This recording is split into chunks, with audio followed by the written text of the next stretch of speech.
사도행전 6장 8절에서 15절, 7장 54절부터 8장 1절까지 말씀인데, 스데반이 은혜와 권능이 충만하여 큰 기사와 표적을 민간에 행하니 이른바 자유민들 즉 구레네인, 알렉산드리아인, 길리기아와 아시아에서 온 사람들의 회당에서 어떤 자들이 일어나 스데반과 더불어 논쟁할세.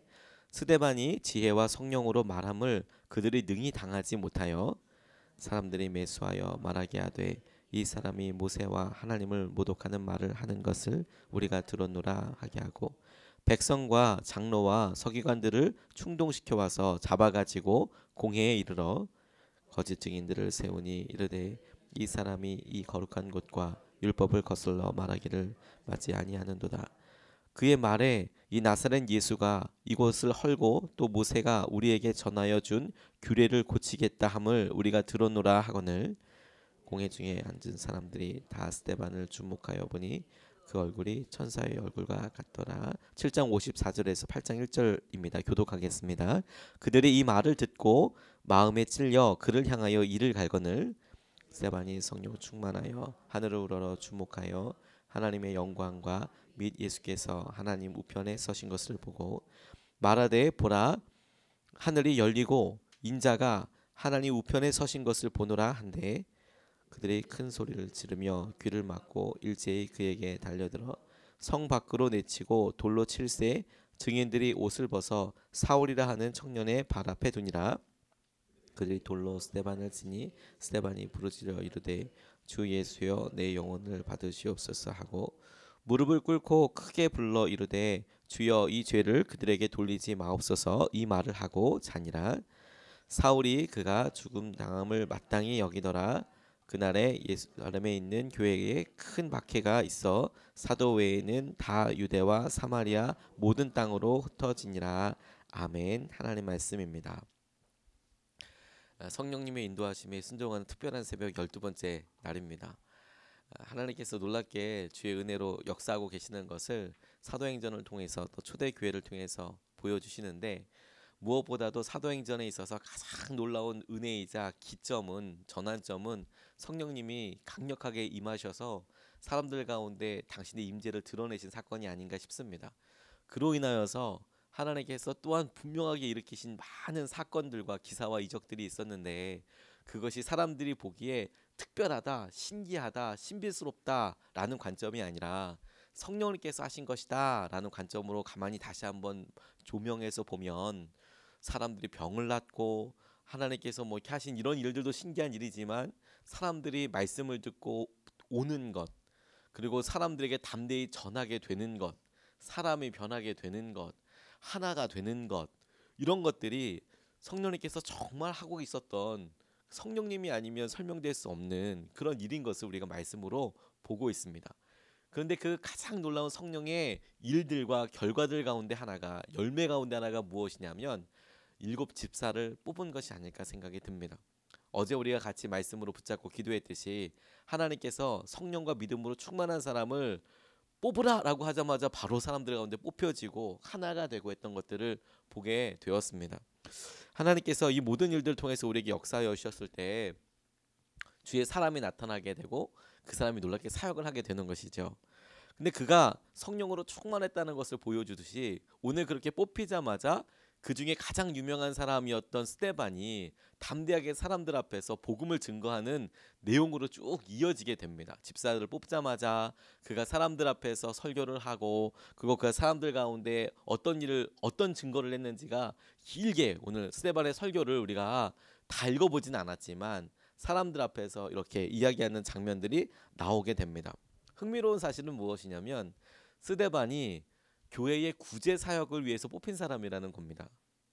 설교 사역을 위해서 뽑힌 사람이 아니고 교회의 구제 사역, 어떻게 보면 행정을 위해서 사람을 뽑았는데, 그 사람이 사도들을 어떻게 섬기고 교회를 어떻게 섬겨서 지혜를 발휘하였다라는 내용이 성경에 나와 있는 게 아니라, 그가 복음을 전하다가 어려움과 고초를 당하고 그렇게 죽음까지도 이르게 되었다라고 말씀하고 있는 것이죠. 그러니까 아마도 사람들이 이 본문 말씀이 사도행전에 있어서 사도행전의 순서대로만 따라간다면 스데반이 첫 설교를 했던 것 아니면 그러니까 첫 대중 설교를 한 것이 아니면 비교적 사역 초기에 그가 이렇게 순교를 하게 되었다라고 정리가 될 수 있는데 그 정말 그거로 열매를 딱 하자마자 가장 아름다운 열매가 되자마자 하나님께서 전혀 다른 방법으로 그의 삶을 쓰고 계시는 것을 보게 됩니다. 그의 죽음과 함께 교회에 엄청난 박해가 있기 시작했거든요. 이 일을 통해서 하나님께서 우리에게 도전하시는 것에 대해서 우리가 같이 좀 살펴보고 싶습니다. 첫 번째로 하나님께서 이 본문 말씀을 통해서 저에게 도전하고 하신다 싶은 것이 무엇이냐면 우리 모두가 복음의 증인으로 부르심 받았다는 사실입니다. 우리 모두는 복음의 증인으로 부르심 받은 것이다. 오늘 8절로 10절까지 말씀을 보면 스데반이 은혜와 권능이 충만하여 큰 기사와 표적을 민간에 행하니 어떤 자들이 일어나 스데반과 더불어 논쟁할세 스데반이 지혜와 성령으로 말함을 그들이 능히 당하지 못하여 라고 말씀하고 있습니다. 스데반이 예수님을 직접 만나 보았는지 아닌지는 성경에 나와 있지 않습니다. 그럼에도 불구하고 스데반이 전했던 말씀을 면면히 읽어보면 그가 성경 전체에 대해서 얼마나 해박한 지식을 갖고 있었느냐뿐만 아니라 예수님에 대해서 그리고 예수님의 사역에 대해서 얼마나 잘 이해하고 있었느냐, 어느 누구 못지않게 잘 알고 있었다라는 것을 확인하게 됩니다. 그런데 그가 어떻게 부르심을 받았는지, 그러니까 어떻게 인격적으로 하나님을 만나게 되었는지, 또 어디서 무슨 목적으로 하나님께서 그를 부르셨는지와 상관없이 그는 담대한 복음의 증인이었다라는 것이죠. 사람들 앞에서 예수님 전하는 것에 주저하지 않고 마치 오랫동안 준비해온 것처럼 엄청난 그리고 정확한 복음의 진리를 전하고 있었다라는 것이죠. 이게 제게 예수님을 따르는 사람들에게 있어서 기본적인 부르심은 변개치 아니하는 부르심은 복음을 나누는 삶을 위해서 부르심 받은 거구나. 이거 잊지 말아야겠다라고 제게 붙잡혀지게 되었습니다. 미국의 한 목사님이 앞에 설교 시간에 강단에 사람들을 초청해서 본인의 설교를 위해서 간단한 퍼포먼스를 간단한 시연을 준비시켰습니다. 그분이 소방차에서 있는 여러 일들을 설명해 주었습니다. 그냥 소방차가 크게 있는 것 같지만 실제로 거기에 운전하는 사람도 있고 그리고 뭐 각각 자기들이 해야 하는 일이 많이 있었습니다. 운전을 하고 그 옆에 있는 사람은 어떤 신호를 해야 되고 섰을 때 누가 이 호수를 푸는 역할을 하고 호수 자체를 풀어야 되거든요. 풀고 누가 어떤 시점에 물을 틀고 그리고 그 앞에 호수를 잡고 있는 사람은 누가 하고 어떤 자세로 해야 하고 뭐 조금 지루할 만큼 이런 것들을 하나씩 설명을 해주는 것이죠.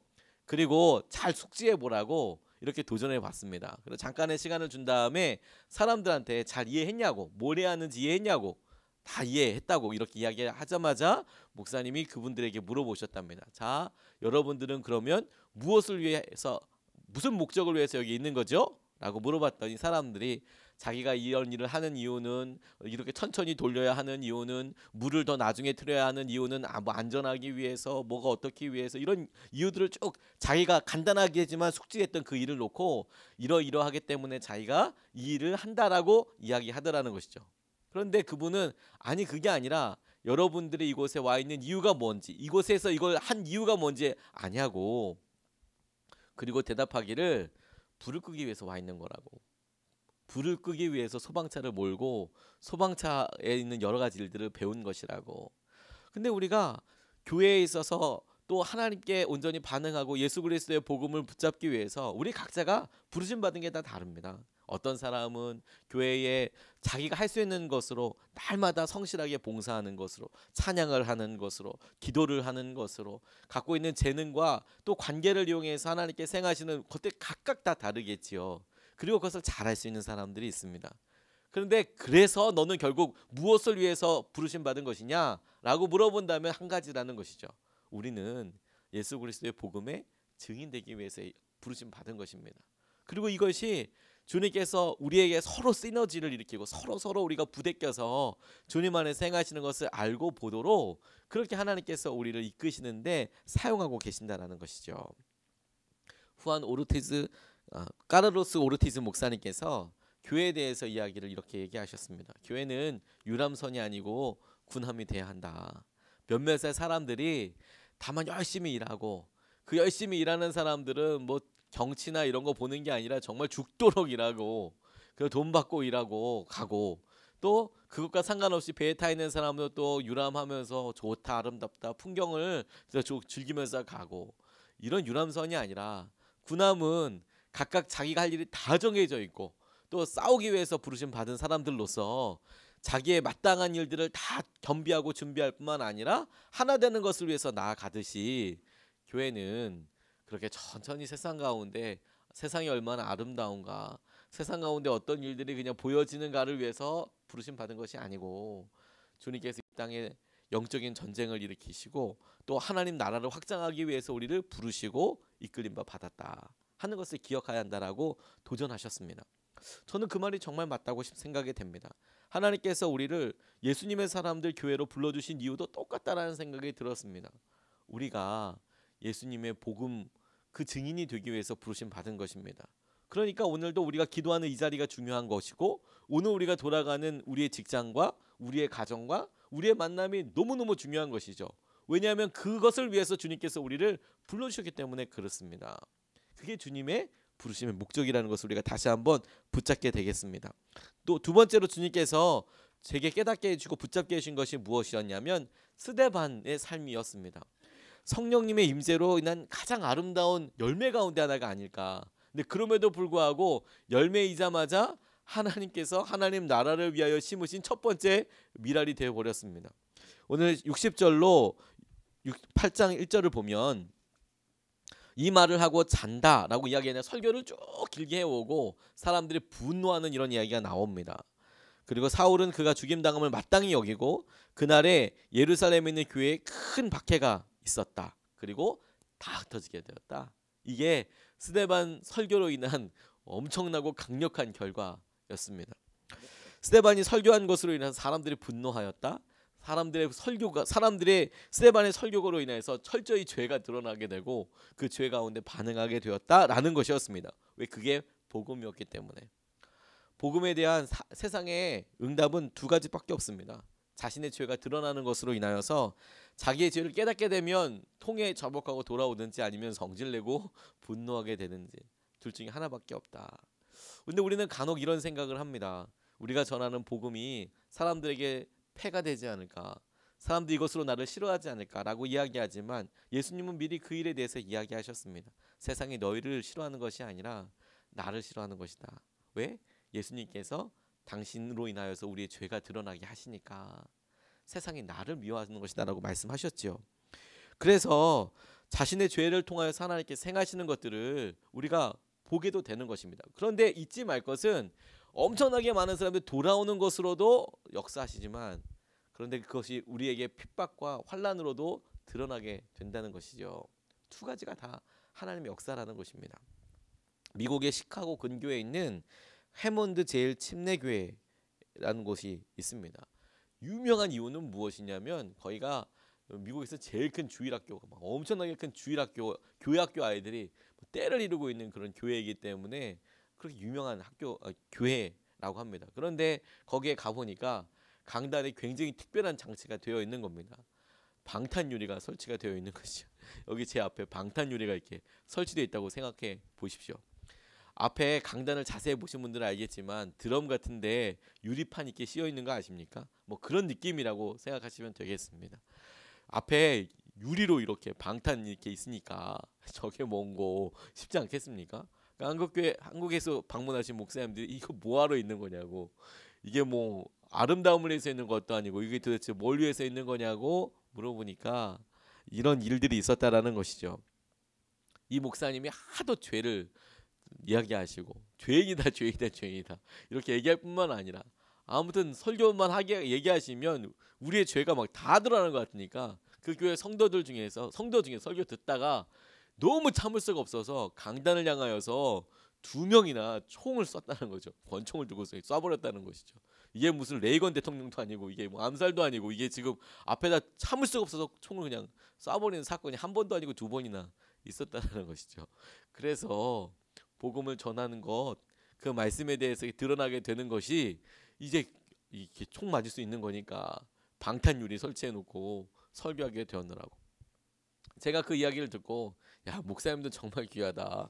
설교를 바꾸는 게 아니라 방탄유리 설치하고 그 안에서 일단 복음은 전해야 하는 거니까 절대 포기하지 않고 나아가게 되는 거구나. 또 하나, 그렇게 복음이 전해지게 될 때 사람들 가운데 일어나는 여러 생각들이 사실이겠구나.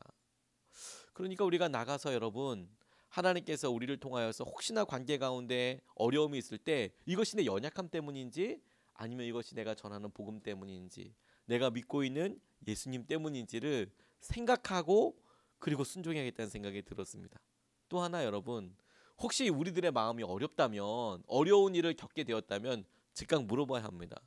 이게 정말 내 죄 때문에 그런 것인지, 하나님께서 나를 깨우시기 위해서 내가 이런 일들을 겪게 되는 것인지, 아니면 하나님께서 이것에 대해서 내 연약함에 다른 방법으로 인도하고 계시는 것인지, 내가 필요 이상 분노하게 된다면 하나님께서 어떤 방법이 있는지 내 연약함과 내 죄를 나와 함께 해결하기 원하시는 통로로 쓰시겠다라는 생각도 하게 되었습니다. 스데반을 통하여서 하나님께서 말씀을 전하셨는데, 하나님께서 그를 성령의 임재로 인하여서 가장 아름다운 열매로 세우시자마자 바로 심어버리게 되시는 것이죠. 그래서 그곳에 엄청나게 많은 핍박이 있고 핍박으로 인하여서 교회가 흩어져 버리게 되니까. 근데 정말 그렇지 않습니까? 열매는 곧 씨앗이 되지 않겠습니까? 벼가 잘 자라고 나면 벼 자체가 열매가 되듯이 낫 알에 대한 열매가 되지만 곧 그것이 씨앗이 되듯이, 사과가 탐스럽게 열리면 그러면 곧 그 사과가 먹을 것이 아니라 곧 씨앗이 되듯이 하나님께서 그렇게 역사하고 계시는 것이죠. 우리가 착각하는 것은 사과나무의 열매가 사과나무라고 생각하는 경우, 그러니까 사과라고 생각하는 경우들이 있는 거예요. 근데 사과나무의 열매는 또 다른 사과나무가 되는 것이죠. 하나님께서 스데반을 그렇게 심으신 이유는 그를 통하여서 그 자신이 아름다운 열매로 남는 것이 아니라 하나님께서 행하시는 놀라운 하나님 나라의 확장을 위해서 그를 쓰시기 위해서 그렇게 하신 것입니다. 그러고 보니까 하나님께서 신약 이후에 예수님 탄생 이후, 그리고 예수님께서 행하신 모든 복음이 전파된 이후에 첫 번째 순교자로 스데반을 삼아 주신 거예요. 가장 아름다웠기 때문에, 가장 놀라운 고백의 사람이었기 때문에. 저는 사실 말씀을 묵상하면서 이게 너무너무 부러웠습니다. 하나님께서 스데반을 정말 많이 사랑하셨나 보구나. 그를 정말 믿으셨나 보구나. 그래서 예수님을 잘 알고 있고 예수님을 평생에 따라다니고 심지어 예수님을 위해서 죽겠다고 이야기한 사람도 있었지만 그 사람들을 첫 번째 순교자로 열매로 심으신 것이 아니라 스데반을 첫 번째 열매로 심으신 거구나. 우리로 따지면 목회자나 사역자들을 순교의 씨앗으로 삼은 것이 아니라 그를 위해 교회를 위해서 한번 헌신해 보겠다고 나온 그 뜨거운 마음을 그냥 하나님께서 들어 사용하여 주셨구나. 그리고 그 일을 통하여서 교회를 전 세계에 흩으신 거구나. 민들레 홀씨처럼 그렇게 하신 거구나. 그게 너무너무 감사하였습니다. 초대교회 감독이었던 이그나티우스라는 사람이 1907년에 로마 제국에서 순교를 당하게 됩니다. 그가 순교하기 전에 7개의 편지를 씁니다. 근데 7개 편지 내용이 한결같습니다. 이런 내용입니다. 내가 단지 그리스도인의 분리뿐만 아니라 그리스도인으로 행동할 수 있도록 그렇게 기도해 주십시오. 내가 고난 당할 때 예수 그리스도께서 그리스도인 안에서 자유할 것이며 언젠가 자유스럽게 그와 함께 다시 부활할 것이요. 나는 그리스도의 순수한 떡으로 받쳐질 수 있도록 짐승들의 이빨에서 찢겨져야 할 하나님의 미랄이 되게 해주시오. 이렇게 기도를 부탁했다고 합니다. 내가 살아나도록 기도할 것이 아니라 담대하게 죽을 수 있도록 기도해달라고 기도를 부탁했다라고 이야기합니다. 하나님께서 우리를 예수님의 사람들 교회 우리의 각각 장소에 심으시고 우리를 아름다운 열매로 삼기 원하십니다. 그래서 가장 온전한 모습으로 스데반같이 겸비되고 준비된 모습으로 삼기 원하시며 동시에 주님께서 우리를 그 모습으로 그 자리에 심기 원하십니다. 주님께서 행하시는 은혜와 마음을 우리가 우리 삶에서 더 가깝게 충만하게 누리게 하실 줄로 믿습니다. 주님께서 우리를 복음을 위한 증인으로 삼으셨습니다. 그게 우리를 부르심의 목적입니다. 또한 그렇게 복음 앞에 세워서 우리를 온전한 열매로 삼으시고 곧 미랄로 삼으시기를 원하십니다. 우리의 삶 가운데 주님께서 행하신 은혜와 마음이 충만하게 드러나게 되시기를 주님의 이름으로 다시 한번 축복합니다. 우리 말씀 붙잡고 같이 기도하겠습니다.